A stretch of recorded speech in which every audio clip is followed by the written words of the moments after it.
at you from the ATL, from inside the paint and beyond the arc. This is Nothin But Nest, your Atlanta Hawks podcast. Now, here are your hosts, DeShaun Tate and Caleb Johnson.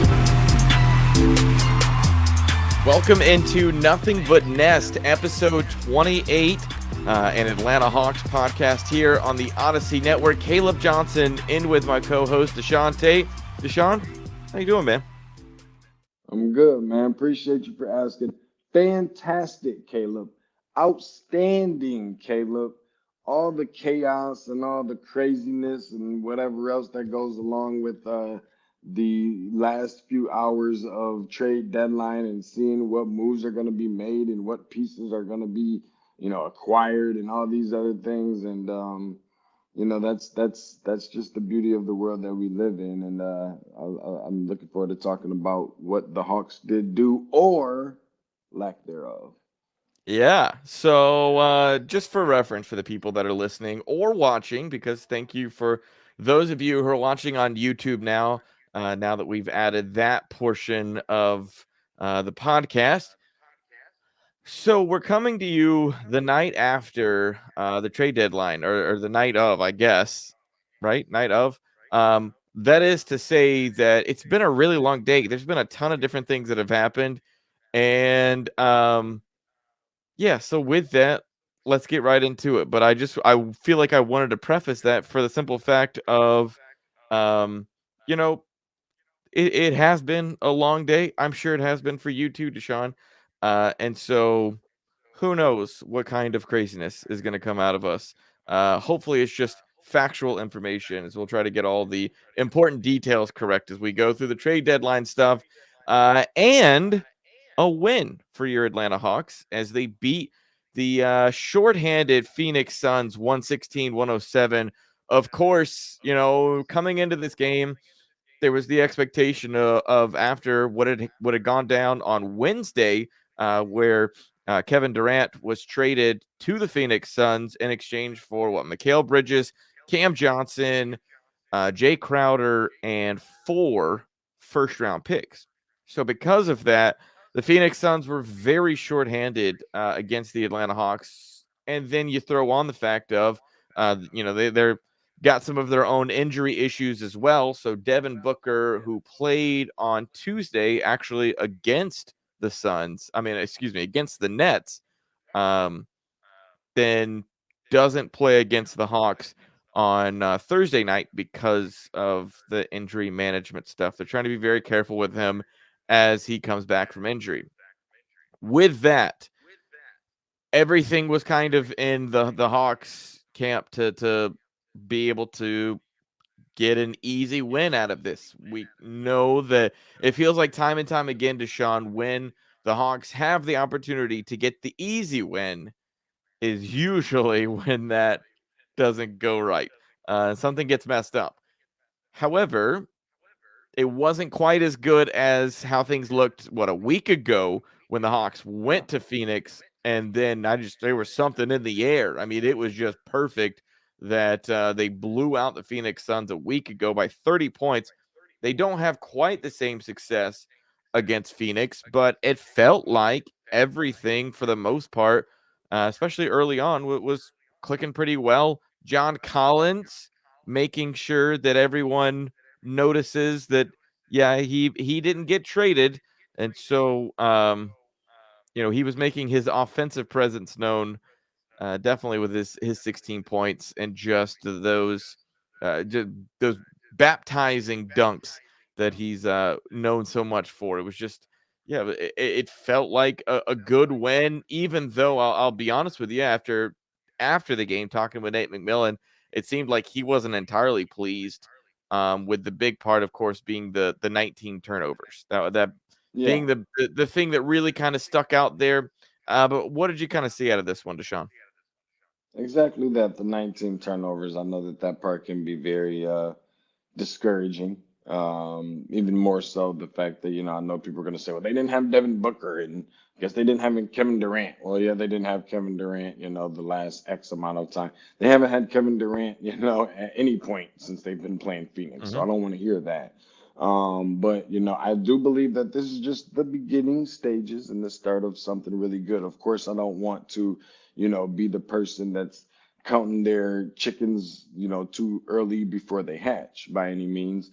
But you still have a very, very, very favorable schedule in front of you that I know we're going to talk about a little bit later, just before, we get ready to close out. But this is just the start of it. And like you mentioned before, taking care of business against the Phoenix Suns, beating them by, they were up what 30 plus points. And then, I mean, in this game, they got up by as much as 20. In two games, you get up by 50 points collectively against a team that is still competing for a long, for a deep run success in the postseason. Mhm. To what degree? We don't know. To what degree? We don't care. You know why? Because this is an Atlanta Hawks team that needs every bit of optimism that it can get right now. Especially in this situation where this game, I mean, listen, uh, you know, probably the most impressive thing, out rebounding the opposition 59-35. Yeah. And not only just out rebounding them, but I always specifically look in the department of what a team did in terms of offensive rebounding, which I think is one of the most underrated departments or statistics that you can read on a box score or on a stat sheet. Mhm. Um, Credit to this team because they looked yet again balanced. We talked about it the last time that they played Phoenix a little around somewhere about a week ago, roughly. And looking at it, we said that's probably the most impressive game that we've seen. Now, most people are going to put their eyes on it, whether it be the highlights or this, stat sheet or whatever, and they're not going to be very impressed. But because of the fact that it wasn't about Trey Young, and it wasn't about DeJounte Murray, and it wasn't about DeAndre Hunter, and it was collectively, and we hear it time and time again, where Nate McMillan always talks about coming together and joining together to be this fist, to be this unit, put on display some cohesiveness amongst one another. And I think that that's something else that we saw, again against Phoenix. You have Oyeka Okongwu, double double. You have a guy like a Clint Capella, 17 rebounds. John Collins, I've been preaching I need the consistency. I don't care if it's not the most points in the world. I don't care if it's not the most rebounds. Just give me something that I can hang my hat on to know exactly what I'm going to get from you, even if it's not to everyone's liking, especially in comparison to how much money you're getting paid. Just give me the consistency. He's been given that. He gave it again. Okay. Outshot. How about this, Caleb? Outshot Phoenix from three. How many times have we been able to say that about the Atlanta Hawks so far this season? Not Mhm. very many times. Trey Young, not a lot. As many people walk around complaining about Trey Young, ironically and coincidentally enough, in this game, you're not hearing a whole lot of complaints about his performance. How about the same guy that you share the last name with? Johnson, Jalen Johnson, 8 rebounds. He had 11 of them against Phoenix the last time that they played.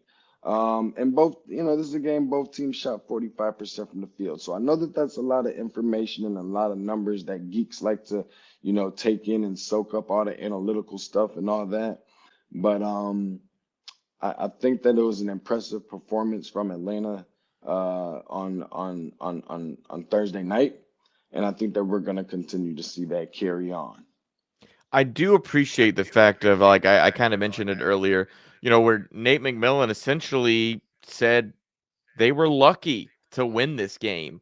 And he was simply pointing at the fact of like the turnovers got out of hand. They let, some bigger leads that they had get away from them. And especially with what we've been talking about, the fact that this team was shorthanded. And so with that, I do want to give, a couple of guys their due credit. First for the Phoenix Suns, Josh Okogie, a local guy, what played at Shiloh High School, went to Georgia Tech. I got to cover him when he was at Georgia Tech. I think you did too, right? For the as he went through Georgia Tech. Anyways, he's a hometown guy. A guy who's kind of bounced around teams. I believe is this 2 or 3 for him. I know he was in Minnesota, now in Mm-hmm. Phoenix. I can't remember if there was another stop for him. But anyways, coming off the bench, and he's got a facial fracture. So he's wearing the mask. And while doing that, he knew he had family and he knew he had friends in the stands. And so in his 32 minutes off the bench, he's got 25 points, which I thought was pretty impressive. And he, made his presence, 3 steals also.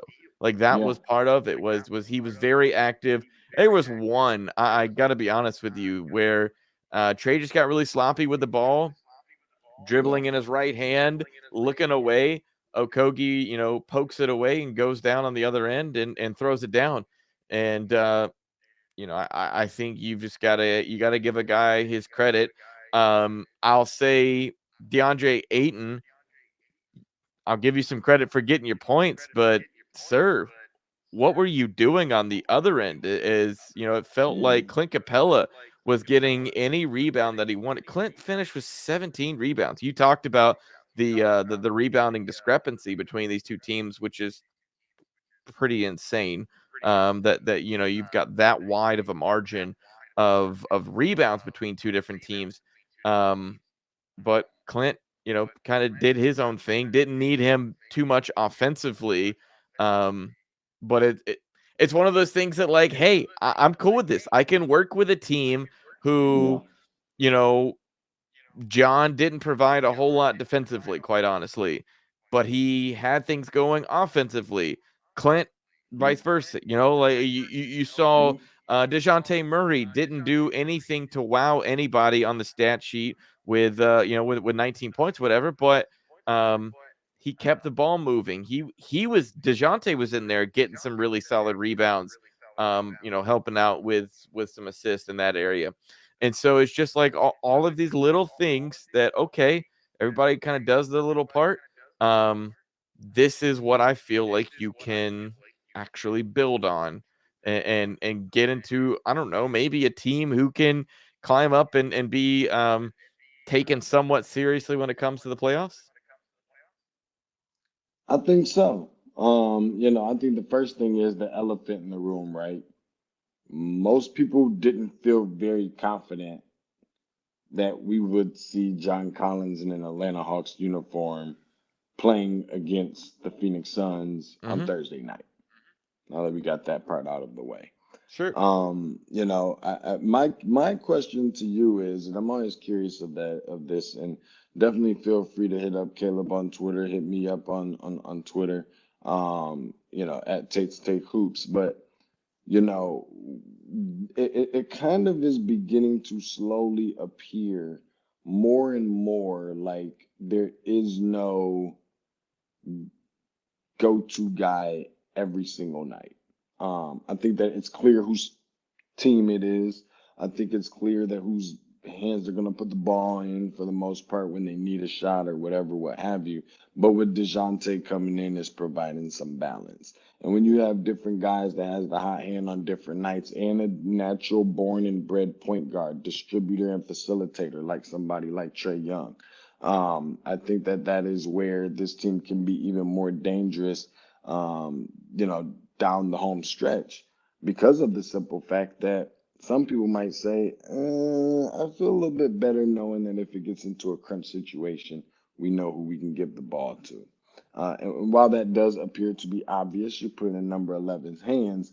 In that same breath, in the event that somebody comes to double team or there's a trap or you just kind of want to throw everybody off, you want to call a timeout, go to the clipboard, draw some things up, maybe put it in Trey's hands and you feel very confident and comfortable about his vision and being able to find different guys. You have different guys on this team that can hit that shot. The good things that you do have, you don't have that legit person who is just your automatic go-to and go-to only. So many different guys can play into that spot. We've seen AJ Griffin do it multiple times this year, whether it's by mistake or not. I feel more and more confident each game with saying that John Collins, I don't want to get over my skis by any means, but feeling more confident that he could be that guy depending on the kind of bucket that they need. DeJounte Murray is an obvious option. There's sometimes where you can maybe put the ball in the hands of somebody like a DeAndre Hunter. There's many different guys, and you got guys to clean it up and get rebounds if need be. Clint Capella, Yeko Kongu, amongst one or two others. So you can't say that about every team in the NBA. Hence, exactly why another reason that I feel really comfortable about the Hawks because they have seemed to have gotten slowly but surely kind of gotten the limelight off of themselves a little bit and kind of flying under the radar. And it's not about All-Star weekend for Trey, and it's not about this and that, and they're kind of, somewhere around that, outside looking in of playoffs or playing or whatever, what have you. Not a lot of people are putting their eyes on the Atlanta or keeping their eyes on the Atlanta Hawks, but I got a really good feeling that people are still respecting them, knowing how dangerous they can be, and I think that that's something that we're going to see. Now, let's get right into it. I think it's something obviously that's on everyone's mind, that everyone is trying to figure out how they're going to break it down and that sort of thing. That's the trade deadline. We finally at 3 p.m. on Thursday finally hit the trade deadline, and so outside of outside of guys who are getting bought out and are going to be out on that market, and that's not something that the Atlanta Hawks are going to get involved in, at least to my knowledge. This is the team that the Hawks are going to have heading into the final 26 games of the season. They, of course, I think the first thing that we've mentioned a couple of times now, John Collins still with the Atlanta Hawks. Shocker, right? It's almost like there's been some people discussing the fact of John Collins wasn't going anywhere because he is owed $75 million over the next 3 seasons, and no team really wanted to get rid of that. I will say there were some conversations. I know ESPN's Adrian Wojnarowski, I said that right, I think. He reported that the Phoenix Suns and the Atlanta Hawks were actually in some trade discussions involving John Collins before the Kevin Durant trade took place. I happen to be of the belief, based on intel that I've received, that maybe that's a bit fabricated, that maybe it's more likely the Phoenix Suns called and then John Collins was brought up, but that there was really some other interest, and maybe maybe there was a potential for like a 3-way trade to take place, and for Phoenix to get someone else involved to take John and his contract. But regardless, this is the position that the Atlanta Hawks are in. John Collins doesn't go anywhere, and there's more questions and things to be raised in the offseason as to is he going to stick around for another year? Like those conversations didn't go away. They just got kicked down the road to the offseason. Now, for the trades that did take place, DeShaun, we'll go small first. Justin Holiday, Frank Kaminsky, 2 role players for the Atlanta Hawks, get packaged along with 2 second-round picks to the Houston Rockets in exchange for Bruno Fernando, a familiar face, a guy that the Atlanta Hawks drafted in 2019, and Garrison Matthews. Now, I feel like this is a good time for us to be honest, DeShaun. So I'll Oh ask yeah. you. I'll ask you this question on the basis of, and maybe you're gonna have a different answer because I know you're a college hoops guy. Did you have to Google Garrison Matthews when you learned of this trade, or were you already No. familiar with his game? No, I was familiar with Garrison Matthews. I can't tell you I laid eyes on Garrison Matthews very many times during this time in college. Nor did I feel like I needed to, if I'm just being, you said keep it honest. That's what we do on this program, Yeah. so that's what we're gonna do. Um, Nor do I feel like we are going to see Garrison Matthews attend during his time in Atlanta. Now, I could be completely wrong about that. I'm not part of the front office. I'm not Nate McMillan. I'm not subbing guys, and I'm not the coordinators and all that kind of good stuff. But You don't get to see what's your boy number 99? What What are you talking about? your boy number 99? Jay Crowder? No, the guy on the bench. 99? Sure. Why you giving guys the wrong name? You talking about wrong 27, number? Vic Krejci? 27, Yeah, Vic 27, Krejci. 99. Yeah, sure. That guy. Listen, at the end of the You day, gonna Caleb, stop I got a really, disrespecting my guy, okay? 99. I got a really good feeling that we're gonna see the two of them about the same amount. Now, please prove me wrong, because I think it's just time that we see the.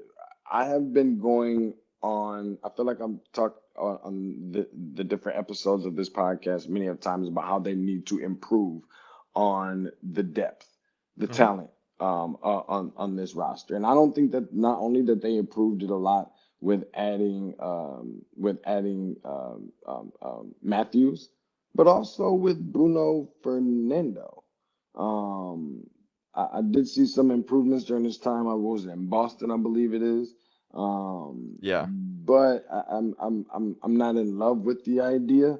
I'm just ready to skip all of that. You know how sometimes when you go get something to eat and they try and bring you all this little fluff stuff. What is it when you go to the what is like the Japanese they cook the food in front of you and all that good stuff. Hibachi? There you go. Listen, they try and tease you with the other stuff first. They try and bring you out all this little fancy stuff, soup and all Yeah, this give you a other little stuff. soup. Uh-huh. Yeah, bring me the real stuff. I'm ready to get it. I know we got to take our time, baby steps, and get Mhm. into the Sadiq Bey thing. I want to get into the real stuff. The Bruno Fernandes, that's cute. I want to get into the real stuff, Caleb. I do want to mention, and I'm trying to find it really quick. I thought it would be easy for me to access.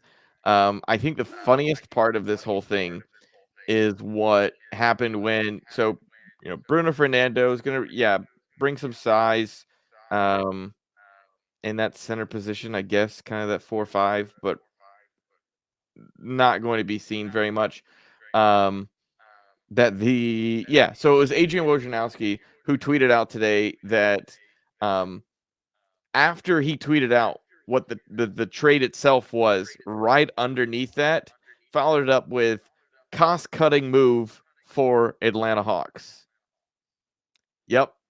That was, the contracts of Justin Holiday and Frank Kaminsky, even though those guys aren't making a ton of money, who's making even less is Bruno Fernando and Garrison Matthews. The one thing I Mhm. do want to say about Matthews is before we move on to Sadiq Bey, yes, the actual portion of this trade deadline that actually matters to Hawks fans. I will say Garrison Matthews can scrap DeShaun. This could come in handy for the Hawks at some point. I'm just saying.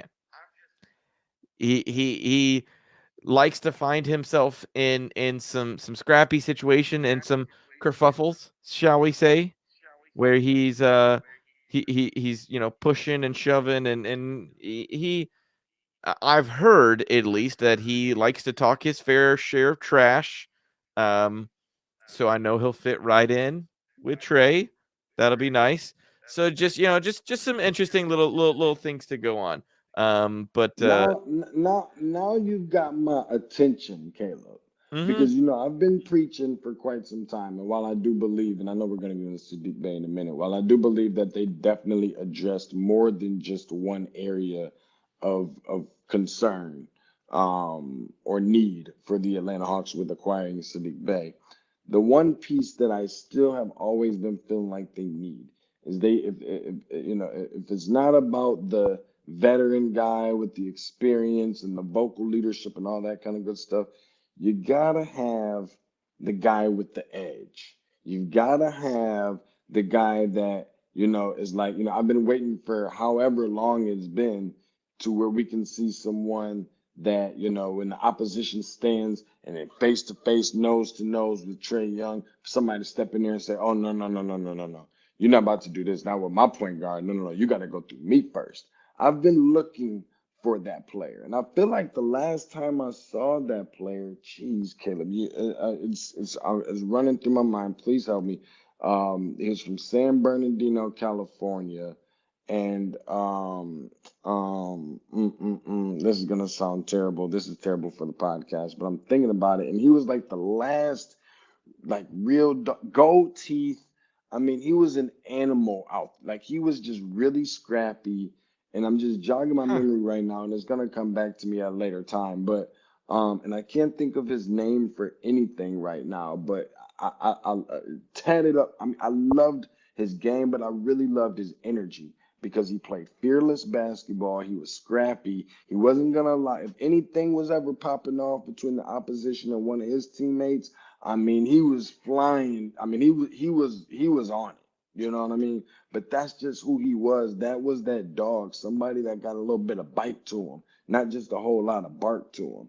If you're telling me that we could get just a quarter of that person that I'm thinking of, and I'll look it up and tell you later. But if you tell me we can get just a quarter of that person out of Matthews, I'm good with it.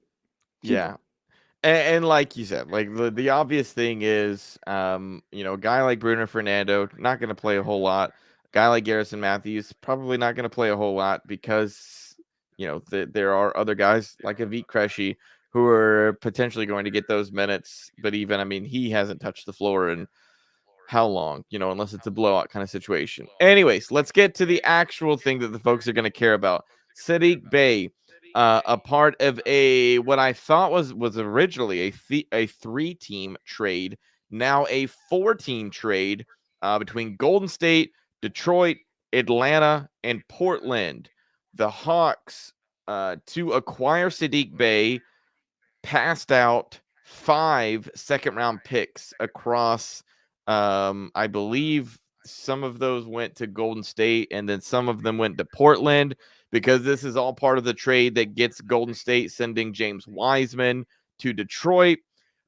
Portland amongst this is sent Kevin Knox.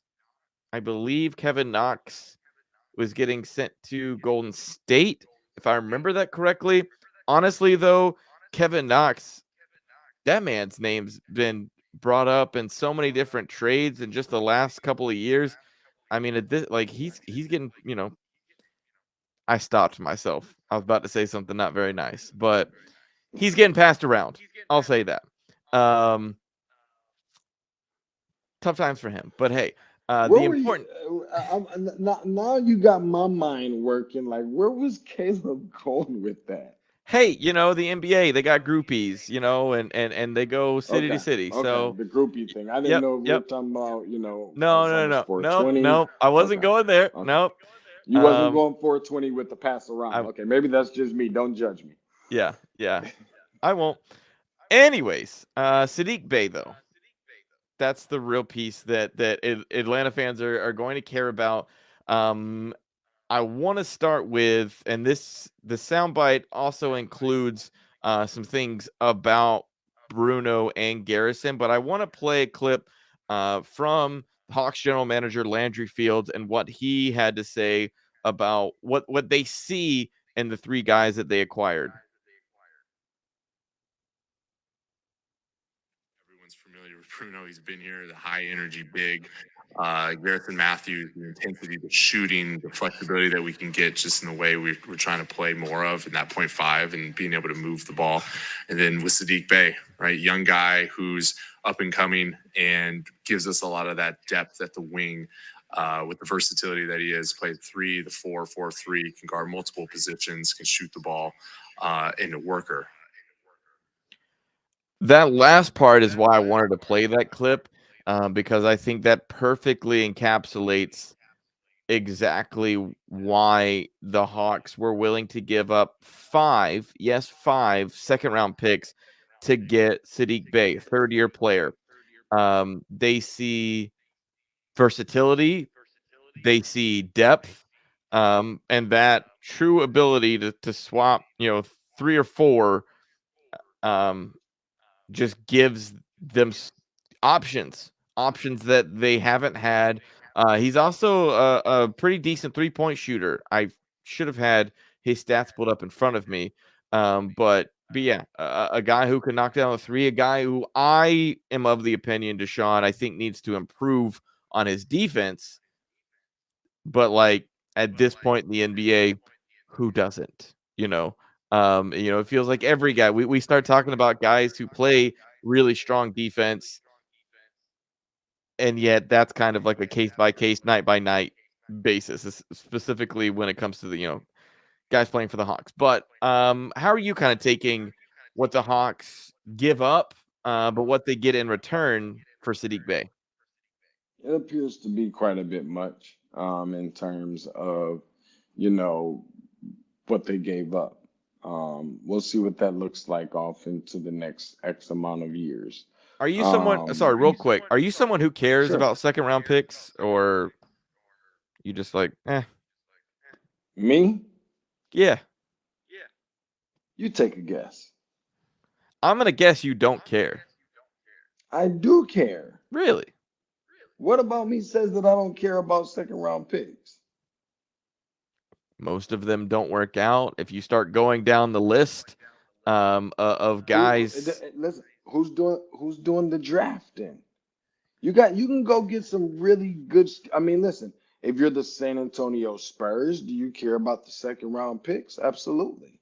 If you're the mm, if you're the Golden State Warriors, do you care about the second round? Absolutely. You got to be the right team. Like if I'm the Atlanta Hawks, then that's a different conversation because I'm not the most confident in the second round picks, if that makes sense, uh-huh. respectfully.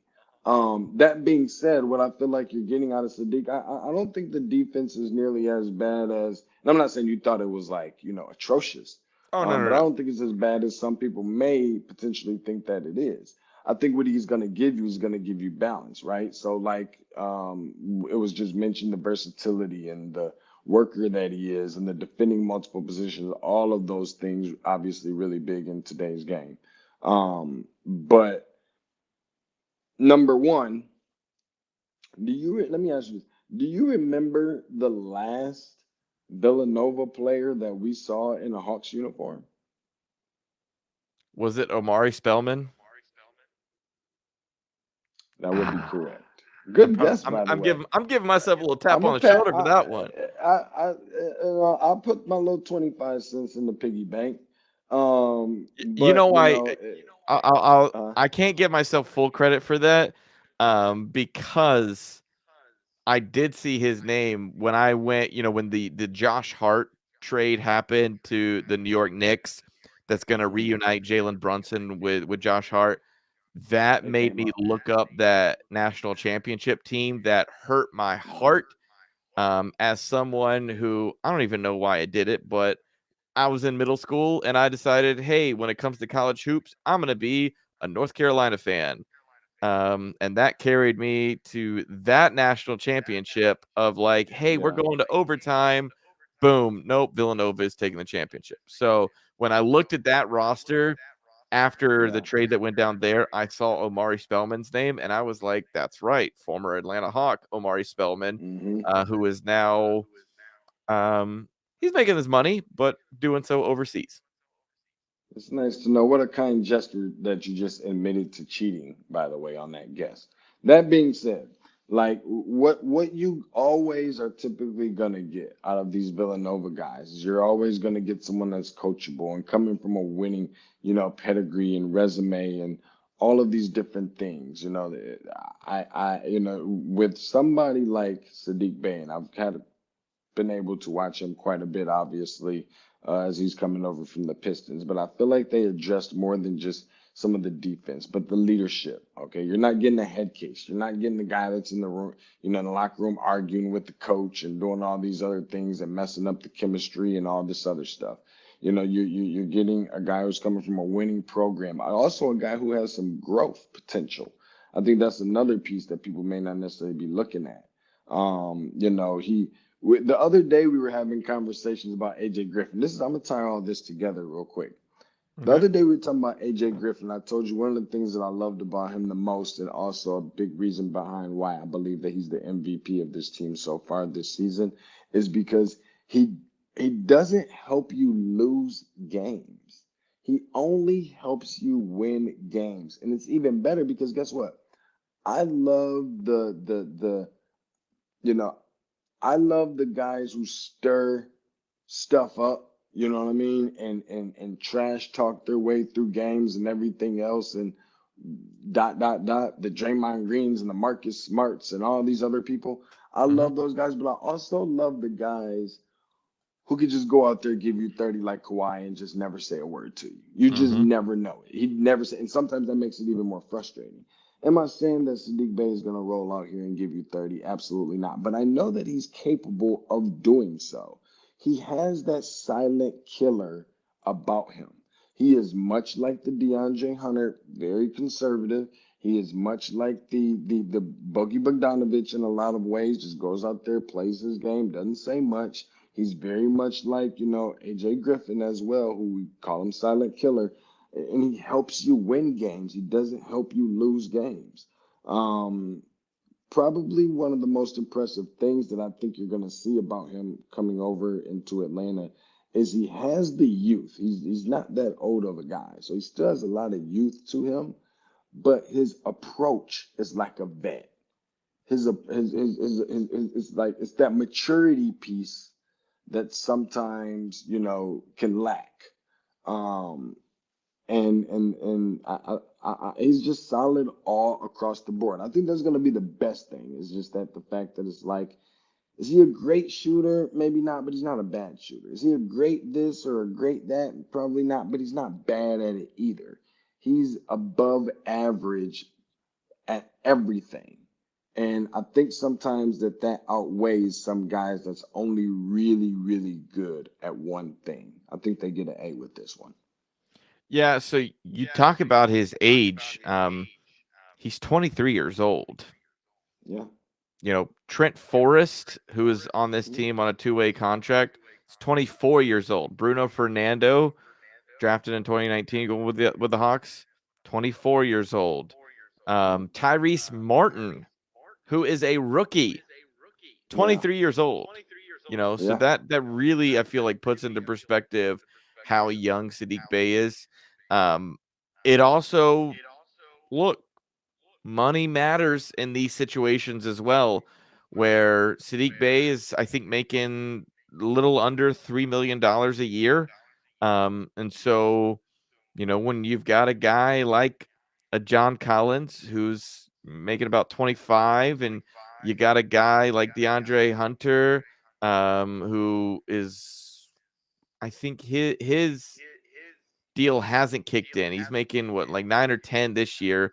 But he's a $90 million And then it's man gonna, yeah, on the when it next comes one. to the Mm-hmm. future. Um, Mm-hmm.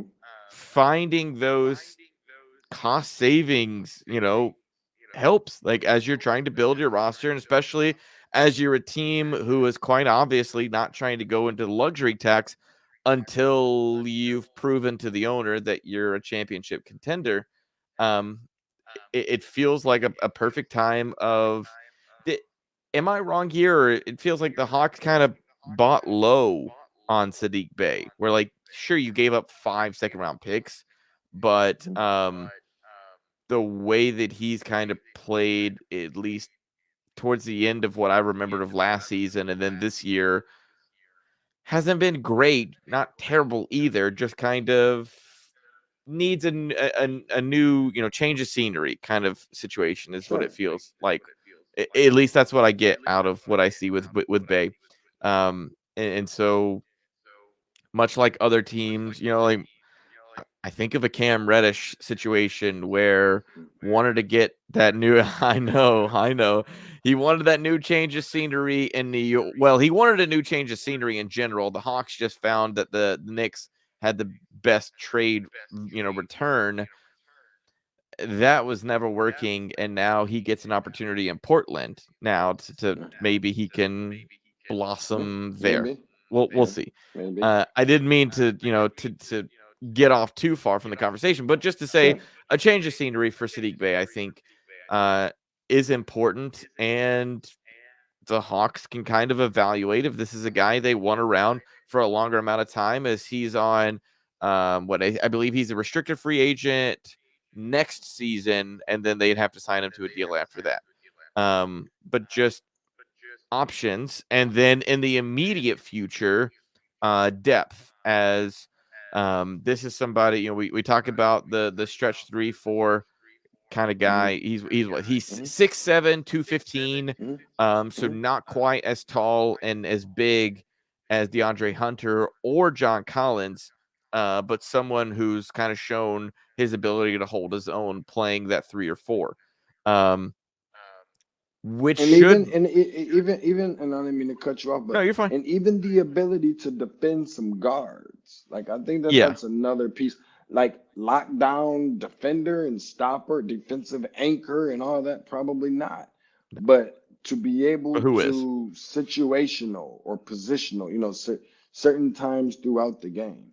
And I apologize. I'm let you go ahead No, and you're fine. finish, but the other part of that I love about it is they didn't go and acquire a guy that's like, and if we're right about this, this could be the big splash that we've been needing and wanting for this. But if it doesn't, then we're screwed. Like this Yeah. isn't that guy. Like you may not get the biggest splash, in the world and this and that and the third. You might not be able to cannonball, but this ain't just, you do get the opportunity to say, at very, very least, like in worst case situation, we got an average player. Average player by standard of most fans' opinions. Put it that way, because I know it's gonna sound really weird to hear people throw around the terms average player and he's in the NBA. I mean, you know what I mean? So I know that that sounds weird, but by most fans, the one a very respected player as well. And if I'm just being honest with you, I think the consistency, the consist consensus, slow down, the consensus would agree of people. And I haven't asked a single person yet, Caleb. And I'd love for you to even ask, what kind of player do you think that they got? How do you think that what kind of letter grade, if there's a such thing? How do you think the Atlanta Hawks did? I think you're going to be very hard pressed to find someone who wasn't impressed with the move that the Hawks just made, not only because of the player that they got now, but the player that most people who know this game feel comfortable saying the type of player that he's ultimately going to evolve into as time goes on. I'm gonna put a positive spin on that. You call him average. I'm gonna call him solid rotational piece. Eh? Right? I feel like that's what the Hawks wanted to get out of this trade was solid rotational piece who upside is gets back to a guy like he was in Detroit, of starting. If you can get that guy, awesome.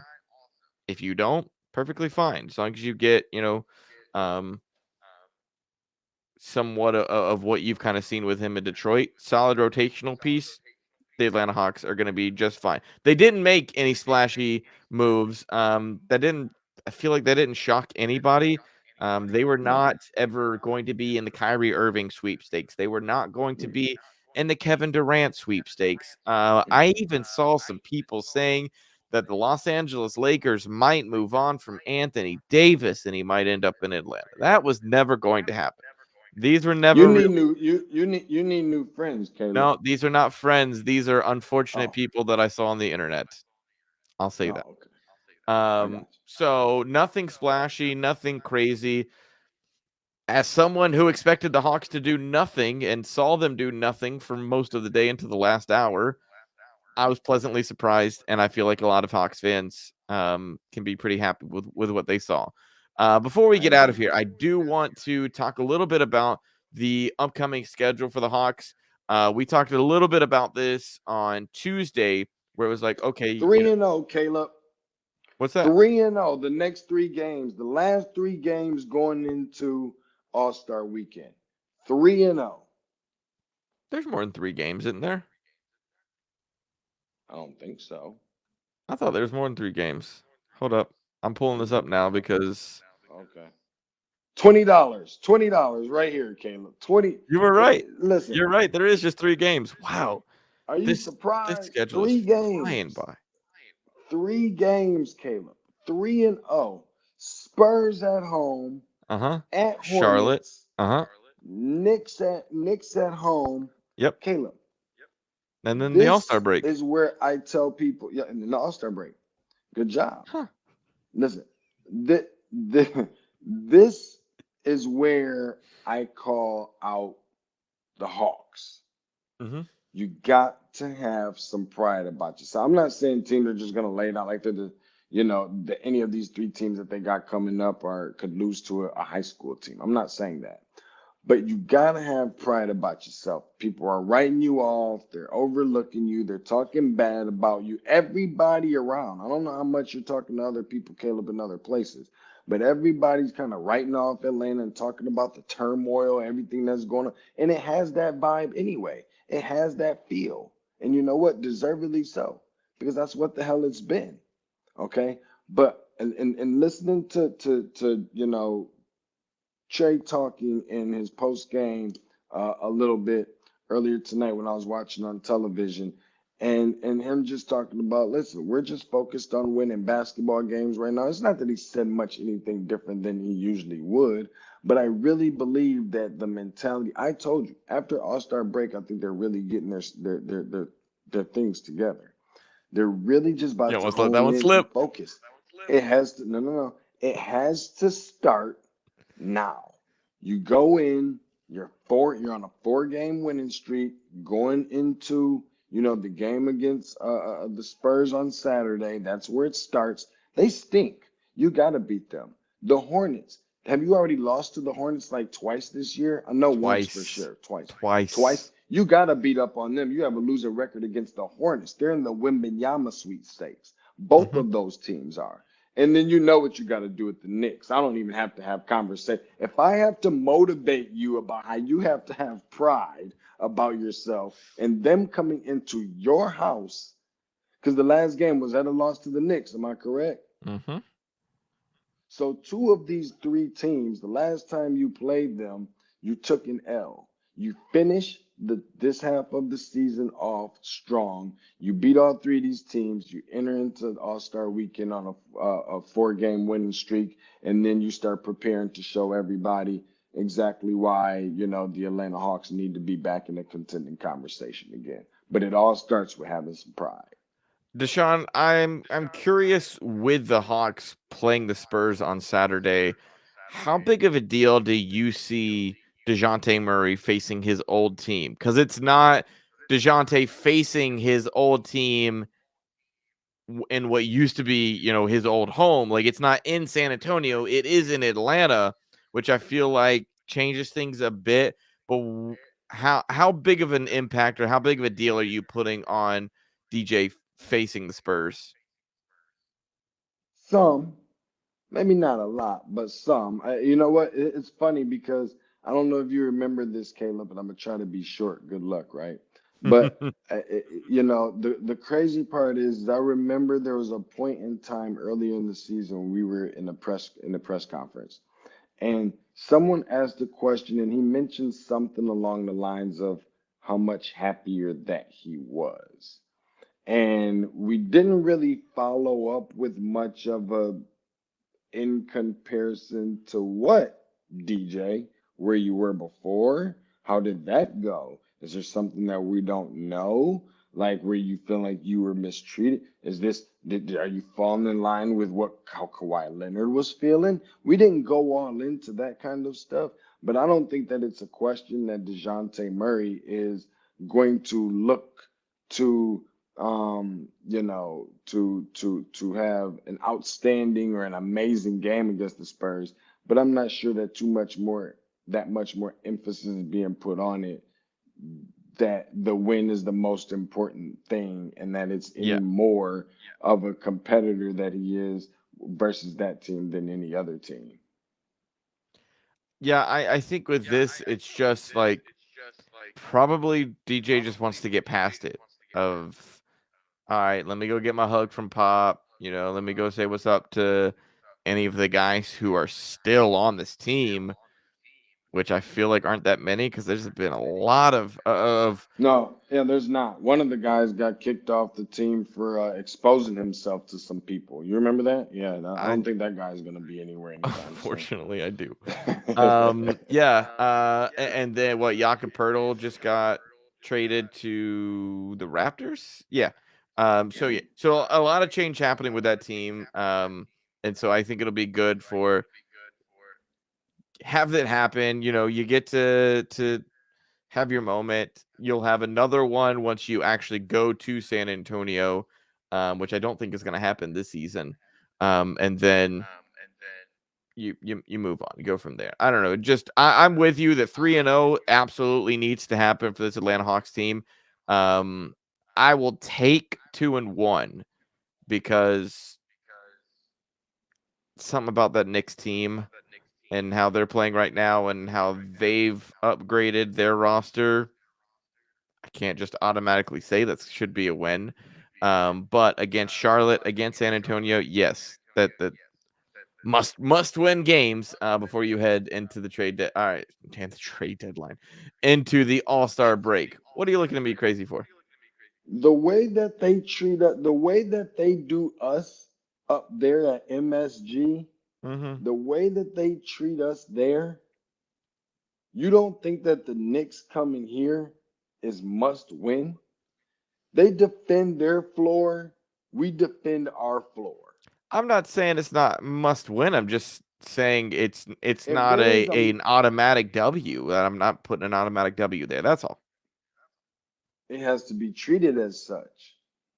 I'm not saying you're gonna walk in there and they're just gonna lay down for you. What I am saying is, if you don't lose to any, you understand what I'm saying? If you don't beat anybody else on the remainder of the schedule leading up Yeah. to the All-Star break, it's those guys.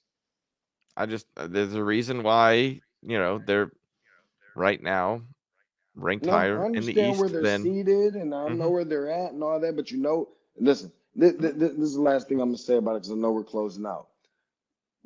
Atlanta is known outside of Atlanta for having all these fair weather fans, and when all these other teams from these other markets come in, they're chin MVP, and it's louder when someone from the Knicks scores the ball or gets a dunk than it is when one of the star players from Atlanta does it, and it's here in Atlanta.